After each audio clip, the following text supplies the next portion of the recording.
Hello everyone. तो स्वागत है आपका हमारा प्यारा सा चैनल टीचिंग माय चॉइस पर। तो आज हम क्लास 10th केमिस्ट्री का पहला chapter chemical reactions and equation का पार्ट 4 करने जा रहे हैं। रासायनिक अभिक्रिया एवं समीकरण का भाग 4 हम लोग आज करेंगे, ठीक है। और आज का टॉपिक है टाइप्स ऑफ केमिकल रिएक्शन, मतलब रासायनिक अभिक्रियाओं के प्रकार। और आप लोगों के एनसीईआरटी बुक में कुल 5 प्रकार की रासायनिक अभिक्रियाएं दी गई है।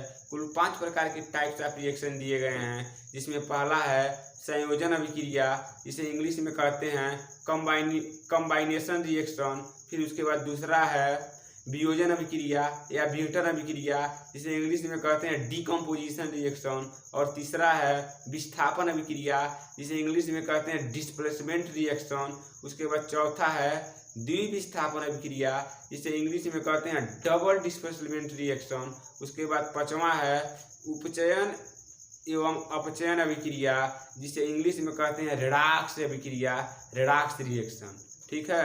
यह 5 प्रकार की अभिक्रियाएं आपके सिलेबस में दी गई हैं, इसको आप लोगों को पढ़ना है। और इस चैप्टर से सबसे ज़्यादा क्वेश्चन इसी टॉपिक से आता है। यह आपके चैप्टर का 60% भाग मतलब कवर करता है, और यहाँ से खूब क्वेश्चन पूछा जाता है। इसे अच्छे से पढ़िएगा। अगर नहीं समझ में आएगा तो वीडियो को दोबारा देख लीजिएगा। तो चलिए चैप्टर शुरू करते हैं। तो देखिए, हम यहाँ पर लिखे हैं रासायनिक अभिक्रियाओं के प्रकार। तो हम आपको बताए हैं रासायनिक अभिक्रियाएं कुल आपको जो सिलेबस में दिया गया है वह 5 प्रकार की दी गई हैं, जिसमें पहला है संयोजन अभिक्रिया, जिसे इंग्लिश में कहते हैं कंबाइनेशन रिएक्शन। उसके बाद दूसरा है वियोजन या विघटन अभिक्रिया, जिसे इंग्लिश में कहते हैं डीकम्पोजिशन रिएक्शन। उसके बाद तीसरा है विस्थापन अभिक्रिया, जिसे इंग्लिश में कहते हैं डिस्प्लेसमेंट रिएक्शन। उसके बाद चौथा है द्विविस्थापन अभिक्रिया, जिसे इंग्लिश में कहते हैं डबल डिस्प्लेसमेंट रिएक्शन। उसके बाद पांचवा है उपचयन एवं अपचयन अभिक्रिया, जिसे इंग्लिश में रेडॉक्स रिएक्शन कहते हैं, रेडॉक्स अभिक्रिया कहते हैं। इन सब टॉपिक को आप लोगों को पढ़ना है। तो चलिए इसको मिटाते हैं। लिखना है तो अगर आप लोग इसको लिख लीजिए वीडियो को पॉज करके, तब तक हम हट जाते हैं। लिख लीजिए, मुझे आशा है कि आप लोग लिख लिए होंगे। तब चलिए इसे मिटाते हैं अब।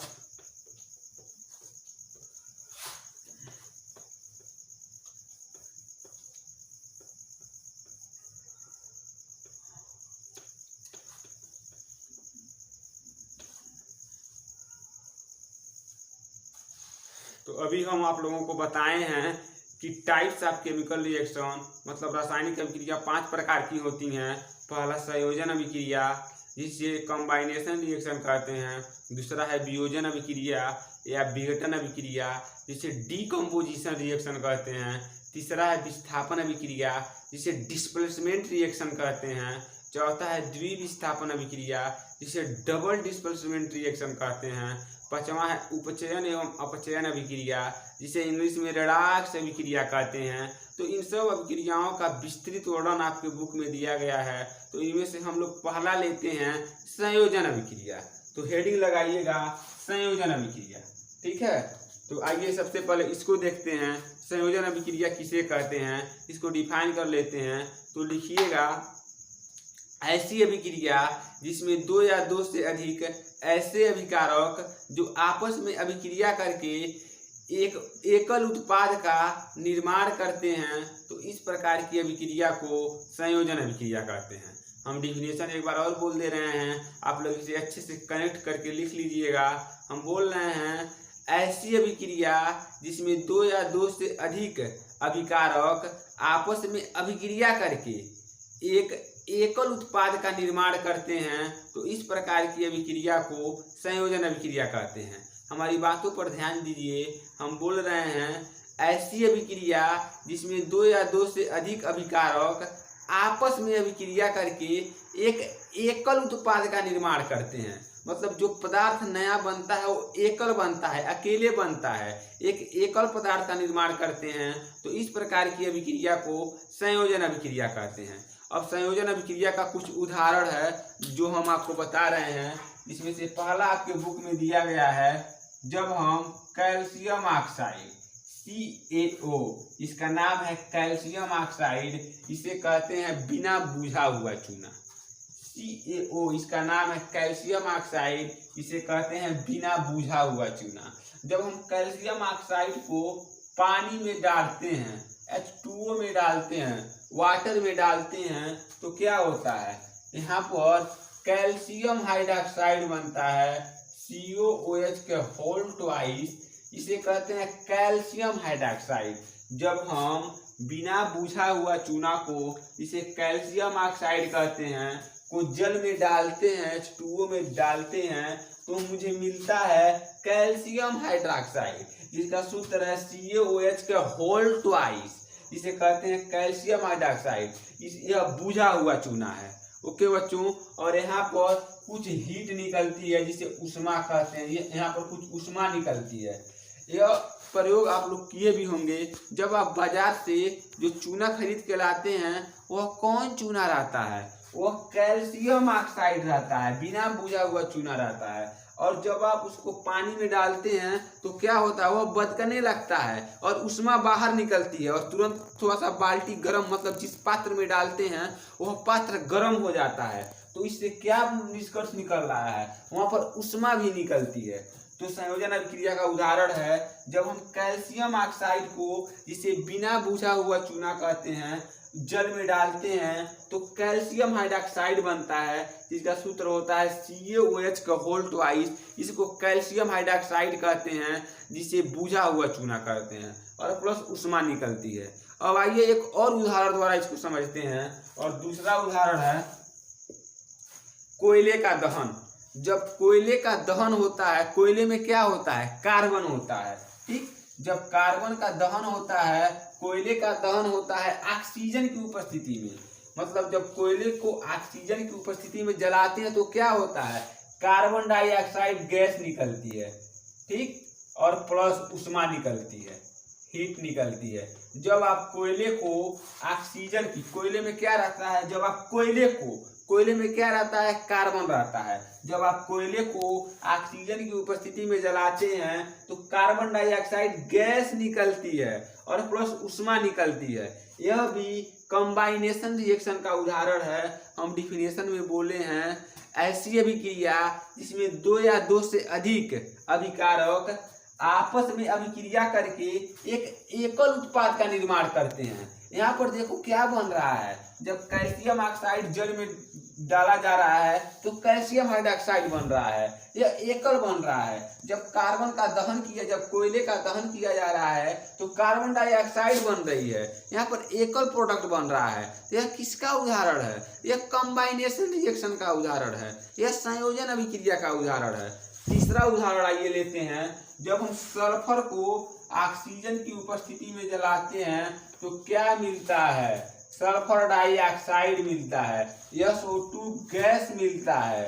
ओके बच्चों, तो यह किसका उदाहरण है, यह कंबाइनेशन रिएक्शन का उदाहरण है, यह संयोजन अभिक्रिया का उदाहरण है, ठीक। और यही संयोजन अभिक्रिया से एक अभिक्रिया और निकल के आती है, जिसे कहते हैं ऊष्माक्षेपी अभिक्रिया, ठीक है। तो आइए उसको देख लेते हैं। इसको नोट कर लीजिए, तब वीडियो को पॉज करके इसको नोट कीजिए, उसके बाद इसको मिटाते हैं।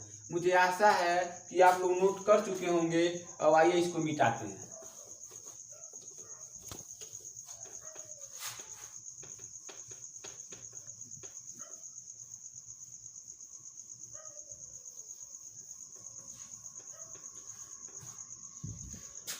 अब अगला है ऊष्माक्षेपी अभिक्रिया। संयोजन अभिक्रिया से ही निकल के आया है ऊष्माक्षेपी अभिक्रिया।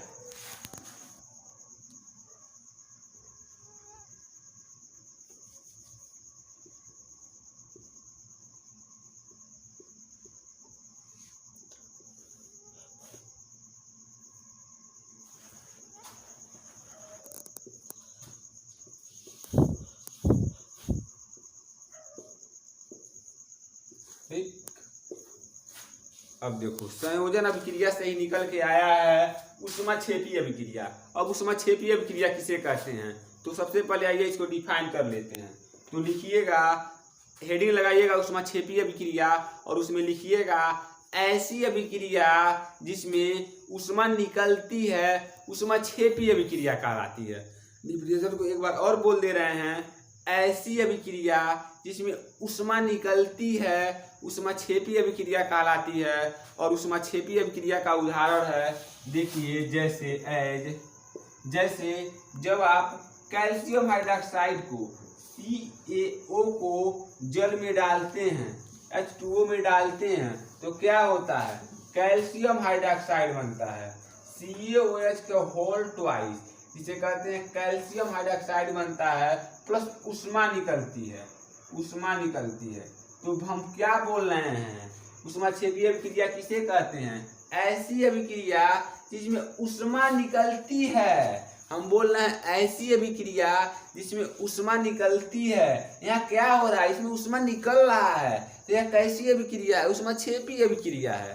तो यही हम बोल रहे हैं, ऐसी अभिक्रिया जिसमें ऊष्मा निकलती है ऊष्माक्षेपी अभिक्रिया कहलाती है। तो आइए ऊष्माक्षेपी अभिक्रिया को एक दूसरे उदाहरण द्वारा समझते हैं, ठीक है। तो इसका उदाहरण लेते हैं हम, जब हम कोयले को ऑक्सीजन की उपस्थिति में जलाते हैं तो क्या होता है, कार्बन डाइऑक्साइड गैस निकलती है। तो देखिए यहाँ पर, जब कोयले को जिसमें कार्बन होता है ऑक्सीजन की उपस्थिति में जलाते हैं तो क्या होता है, कार्बन डाइऑक्साइड गैस निकलती है तथा ऊष्मा निकलती है। तो यह किसका उदाहरण है, यह ऊष्माक्षेपी अभिक्रिया का उदाहरण है। इसमें क्या हो रहा है, जब हम कोयले को ऑक्सीजन की उपस्थिति में जला रहे हैं तो कार्बन डाइऑक्साइड गैस तथा ऊष्मा निकल रही है। यह अभिक्रिया ऊष्माक्षेपी अभिक्रिया का उदाहरण है। ओके, तो चलो बच्चों, अब हम लोग अगली अभिक्रिया के बारे में पढ़ते हैं। तो अब अगली अभिक्रिया है वियोजन अभिक्रिया। हेडिंग लगाइए आप लोग, वियोजन अभिक्रिया, या जिसे विघटन अभिक्रिया कहते हैं, जिसे इंग्लिश में कहते हैं डीकम्पोजिशन रिएक्शन। वियोजन अभिक्रिया या विघटन अभिक्रिया। तो इसको सबसे पहले आइए डिफाइन करते हैं वियोजन अभिक्रिया को। तो लिखिएगा, ऐसी अभिक्रिया जिसमें एक एकल अभिकारक टूटकर दो या दो से अधिक उत्पाद बनाता है, वियोजन अभिक्रिया कहलाती है या विघटन अभिक्रिया कहलाती है। डिफिनेशन को एक बार और बोल दे रहे हैं, इसको अच्छे से लिख लीजिएगा। ऐसी अभिक्रिया जिसमें एक एकल अभिकारक टूटकर दो या दो से अधिक उत्पाद बनाता है, वियोजन अभिक्रिया कहलाती है या विघटन अभिक्रिया कहलाती है। मुझे आशा है कि यह डिफिनेशन आप लोग लिख लिए होंगे। अब आइए इसको उदाहरण द्वारा समझते हैं। अब वियोजन अभिक्रिया कई प्रकार की होती है। जैसे वियोजन अभिक्रिया 3 प्रकार की होती है। पहला है ऊष्मीय वियोजन,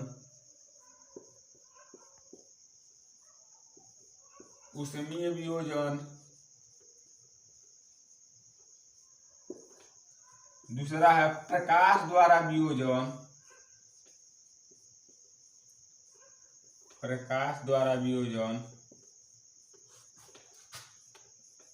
जिसे कहते हैं प्रकाशिक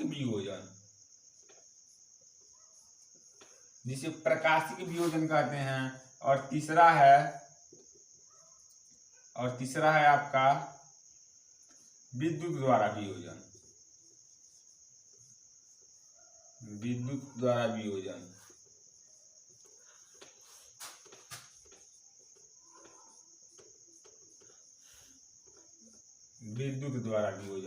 ठीक, तो वियोजन अभिक्रिया को हम आपको डिफिनेशन बता चुके हैं। अब वियोजन अभिक्रिया 3 प्रकार की होती है। पहला ऊष्मीय वियोजन, दूसरा प्रकाश द्वारा वियोजन जिसे प्रकाशीय वियोजन कहते हैं, और तीसरा विद्युत द्वारा वियोजन जिसे विद्युतीय वियोजन कहते हैं। तो आइए सबसे पहले लेते हैं ऊष्मीय वियोजन का उदाहरण। ठीक, या ऊष्मीय वियोजन किसे कहते हैं, इसको उदाहरण द्वारा समझते हैं।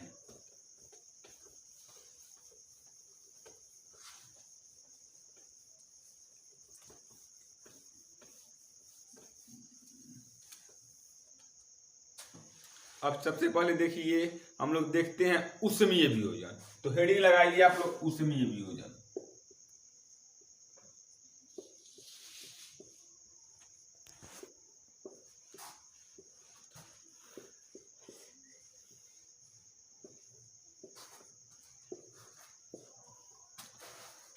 हेडिंग लगाइएगा ऊष्मीय वियोजन और उसमें लिखिएगा ऐसा वियोजन जिसमें, हेडिंग लगाइएगा आप लोग ऊष्मीय वियोजन, और उसमें लिखिएगा ऐसा वियोजन जिसमें ऊष्मा की आवश्यकता होती है, जिसमें हीट की आवश्यकता होती है, ऊष्मीय वियोजन कहलाती है।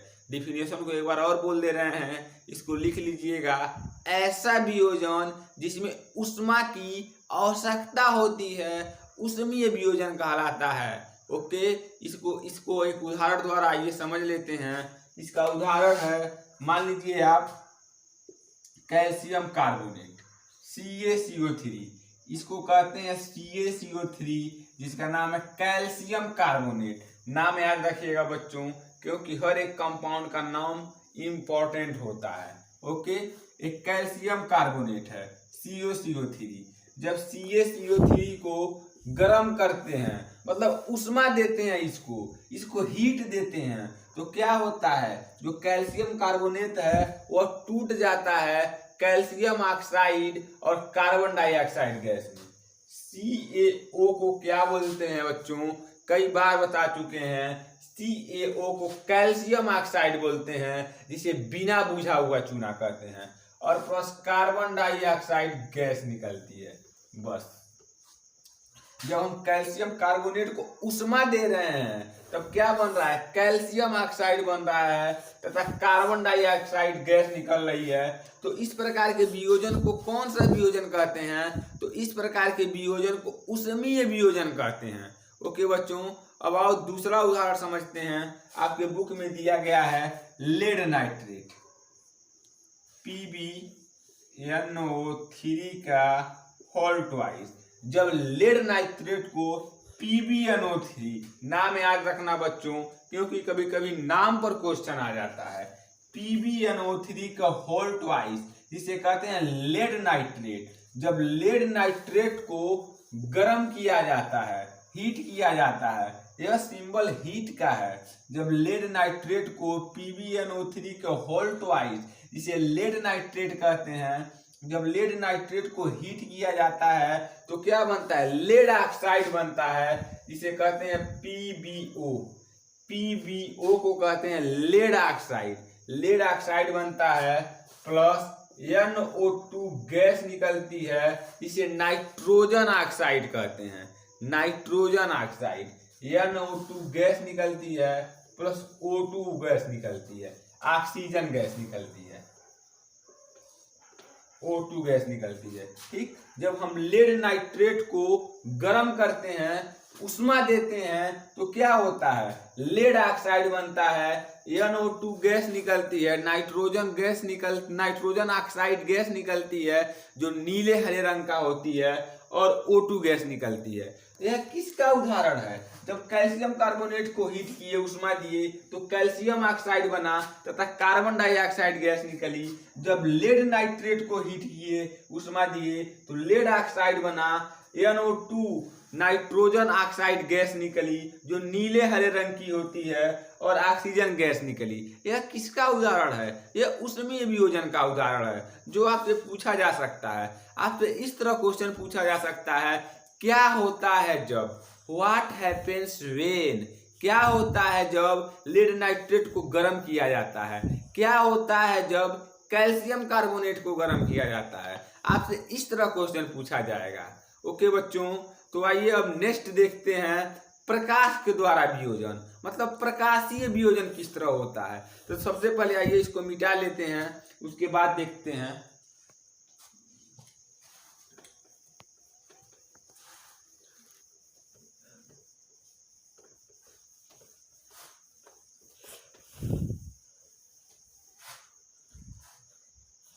अब आइए नेक्स्ट देखते हैं। हम लोग पढ़ रहे हैं वियोजन अभिक्रिया, और वियोजन अभिक्रिया हम बताए हैं 3 प्रकार की अभिक्रिया होती है। वियोजन अभिक्रिया 3 प्रकार से होती है।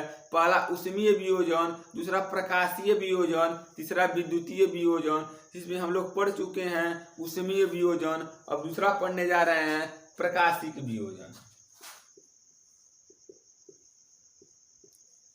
प्रकाशिक वियोजन।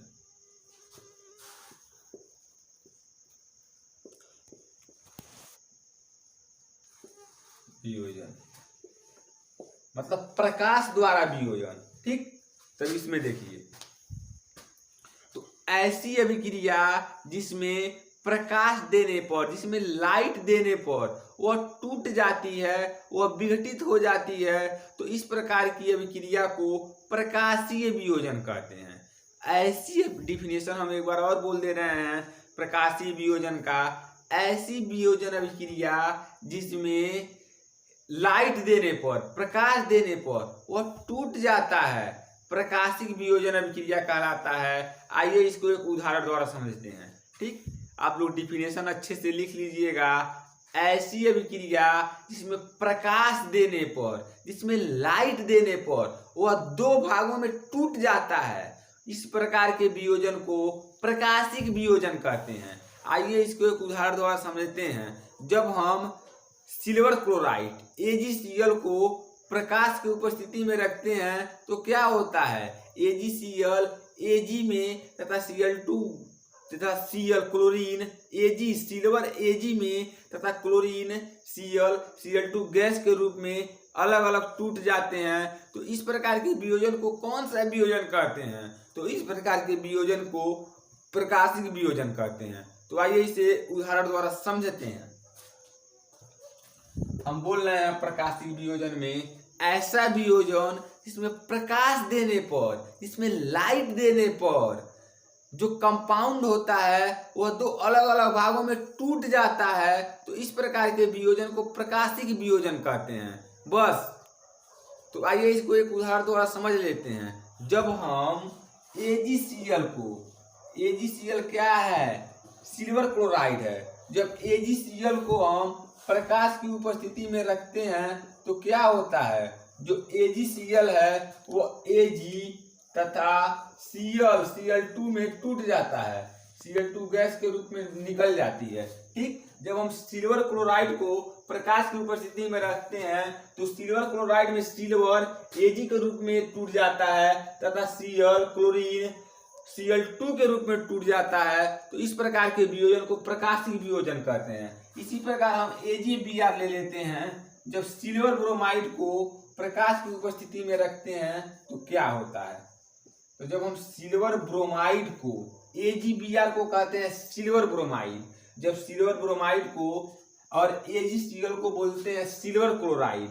ठीक, जब हम सिल्वर ब्रोमाइड को प्रकाश की उपस्थिति में रखते हैं तो यहाँ पर सिल्वर ब्रोमाइड भी सिल्वर Ag और प्लस Br2 गैस के रूप में टूट जाता है। बस, अब यहाँ पर देखो, यहाँ पर क्वेश्चन पूछ लिया जाता है, यहाँ पर सिल्वर क्लोराइड AgCl का उपयोग कहाँ होता है, तो यहाँ पर सिल्वर क्लोराइड का उपयोग श्याम फोटोग्राफी में होता है, श्याम प्लेट फोटोग्राफी में होता है। हम इस यहाँ पर नाम इसका सही से नहीं ले पा रहे हैं, फिर भी इसको हम एक बार और बता दे रहे हैं। यहाँ पर एक क्वेश्चन पूछ लिया जाता है कि सिल्वर क्लोराइड या सिल्वर ब्रोमाइड का उपयोग कहाँ होता है, तो सिल्वर क्लोराइड का उपयोग श्याम श्वेत फोटोग्राफी में होता है। यह बोर्ड में आया हुआ क्वेश्चन है। ठीक, पूछ लिया जाता है। फिर हम बोल रहे हैं सिल्वर क्लोराइड या सिल्वर ब्रोमाइड का उपयोग कहाँ होता है, तो इसका आंसर है श्याम श्वेत फोटोग्राफी में होता है। ओके बच्चों, अब तीसरा है विद्युत के द्वारा वियोजन। तो हेडिंग लगाइए विद्युतीय वियोजन।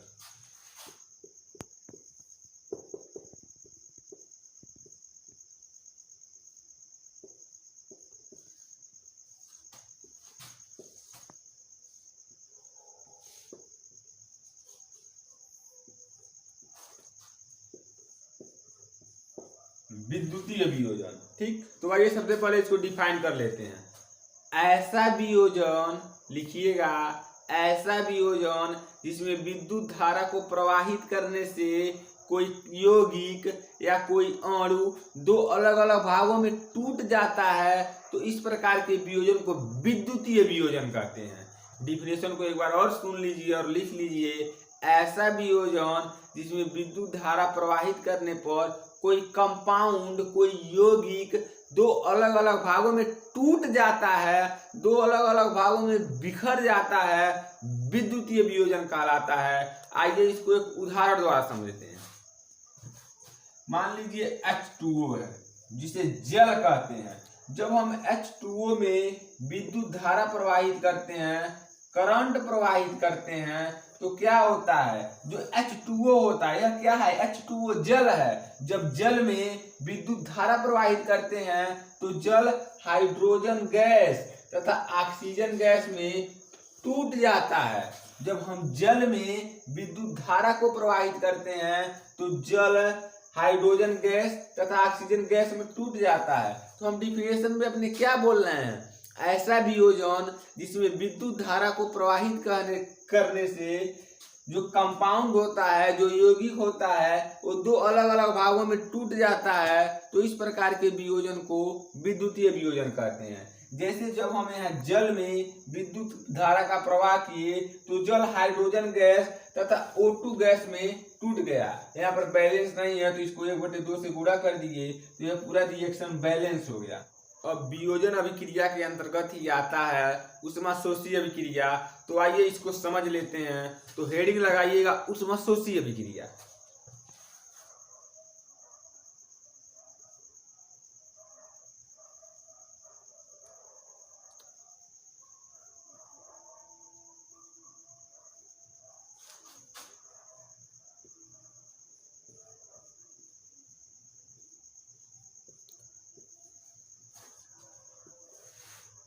हेडिंग लगाइए ऊष्माशोषी अभिक्रिया। तो आइए सबसे पहले ऊष्माशोषी अभिक्रिया को डिफाइन कर लेते हैं। तो आइए इसको लिखते हैं, डिफाइन करते हैं। ऐसी अभिक्रिया जिसमें बाहर से ऊष्मा देनी पड़ती है ऊष्माशोषी अभिक्रिया कहलाती है। हमारी बातों पर ध्यान दीजिए बच्चों। ऐसी अभिक्रिया जिसमें बाहर से ऊष्मा देनी पड़ती है ऊष्माशोषी अभिक्रिया कहलाती है। आइए इसको एक उदाहरण द्वारा समझते हैं। जैसे देखिए, जब हम CaCO3 जिसे कहते हैं कैल्शियम कार्बोनेट, जब CaCO3 को ऊष्मा देते हैं, गर्म करते हैं, बाहर से ही नहीं ऊष्मा दे रहे हैं, तो क्या हो रहा है, जो कैल्शियम कार्बोनेट है वो कैल्शियम ऑक्साइड CaO जिसे कहते हैं बिना बुझा हुआ चूना, CaO को कहते हैं बिना बुझा हुआ चूना, जिसे कैल्शियम ऑक्साइड कहते हैं। जब हम कैल्शियम कार्बोनेट को ऊष्मा दे रहे हैं, इसको हीट दे रहे हैं, तो कैल्शियम कार्बोनेट कैल्शियम ऑक्साइड तथा कार्बन डाइऑक्साइड गैस में टूट जा रहा है। तो इस प्रकार के वियोजन को इस प्रकार की अभिक्रिया को कैसी अभिक्रिया कहते हैं, तो इस प्रकार की अभिक्रिया को ऊष्माशोषी अभिक्रिया कहते हैं। यहाँ पर क्या हुआ, यहाँ पर ऊष्मा देनी पड़ी बाहर से। जब हम कैल्शियम कार्बोनेट को हीट कर रहे हैं, ऊष्मा दे रहे हैं, तभी तो यह टूट रहा है। तो इस प्रकार की अभिक्रिया को कैसी अभिक्रिया कहते हैं, तो इस प्रकार की अभिक्रिया को ऊष्माशोषी अभिक्रिया कहते हैं। एक बार ध्यान से डिफिनेशन और सुन लीजिए और लिख लीजिए ऊष्माशोषी अभिक्रिया का। ऐसी अभिक्रिया जिसमें बाहर से ऊष्मा देनी पड़ती है ऊष्माशोषी अभिक्रिया कहलाती है। जैसे जब कैल्शियम कार्बोनेट को गर्म कर रहे हैं तो कैल्शियम ऑक्साइड मिल रहा है तथा कार्बन डाइऑक्साइड गैस निकल रही है। यह ऊष्माशोषी अभिक्रिया का उदाहरण है। ओके बच्चों।